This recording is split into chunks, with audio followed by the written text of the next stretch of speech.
Good morning, everyone. We're continuing here in the Orchis Yosher, in the world of Tefillah, of our prayers. And today we discuss something called a Makom Kivua, having a permanent place in Shul. Nechein din kivias makom bebeis hakneses, so to having a permanent place in Shul. Shechazal hifligu b'zeh ma'od. Chazal, the sages, they encourage a person to do this very much. Very much so should a person have a place where he comes to every single time that he goes to the Beis HaKnesses, to the Shul. V'amru per kama the brachos, like it says in the Gemara, kol hakeveya makom letfilasai. Anyone who sets up a permanent place for his prayers, which means he stands in the same place when he comes into the Shul every time, oivav neiflim tachtav, his enemies will fall beneath him. Ve'elokei Avram be'ezoi, the God of Avram is going to be his help. V'nikra chasid v'anav, he's called a man of piety and an anav and humble. Mitalmidav shel Avram Avinu, he's one of the talmidim, one of the students of Avram Avinu.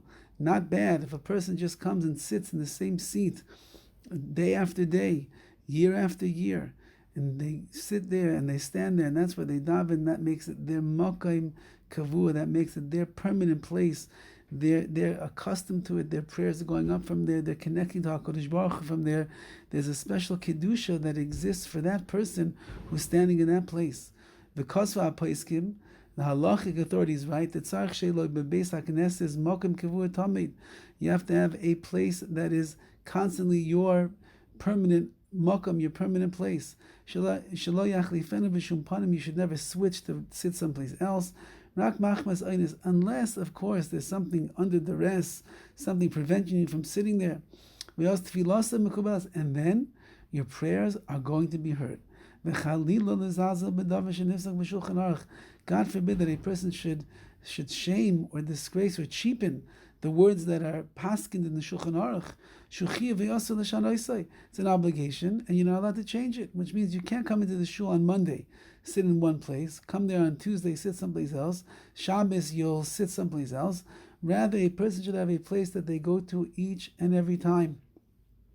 You don't go to a different house every time that you come back from work. You don't go to a different house every time that you go for a walk, or when you go to exercise, or when you go out to shul to daven, you come home, you come to the same house, because that's where you belong. So too, the makom kavua, it's like your permanent dwelling place together with Hashem. That's where you talk to Hashem. That's where you engage with Hashem. That's where you come in contact with HaKadosh Baruch Hu. And therefore we come to the same place each and every time. He writes further, unless you have an extenuating circumstance, which is why you need to move from this place. Otherwise, you got to be there. The main thing is to stand in the shul with derech eretz, with the proper behavior. V'yiras shamayim, the fear of heaven. Bli kalos roish, you should not have levity or lightheadedness. Like it says in the Midrash, at the time that a person is standing in his prayers, you should be rejoicing that you're serving Hashem. There's no one like HaKadosh Baruch Hu in the whole world, and you, little person of flesh and blood down here in this world, you have the chance to serve Him and to daven to Him. The person should be jumping out of their skin for joy. And therefore, says the Midrash, don't have levity and lightheadedness. Rather, you should serve Him with reverence. And the halachic authorities write, woe to the people who speak idle chatter during davening, or schayk b'shas hatfilah, or they make jokes during the time of davening.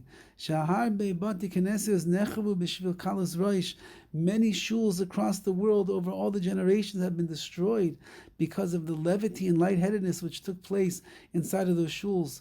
Ubetana de Be'elio Rabba, it says, Isa Einish Noira Avor, it brings over there a very major punishment that will happen for people being lightheaded and for schmoozing and talking in shul and not taking it seriously. The kol shekain, all the more so, he adds, shekain kalus roishim atfilin, if a person is lightheaded with levity and joking going on while they're wearing their tefillin, shu isur chomer ma'od, that's a very strong prohibition.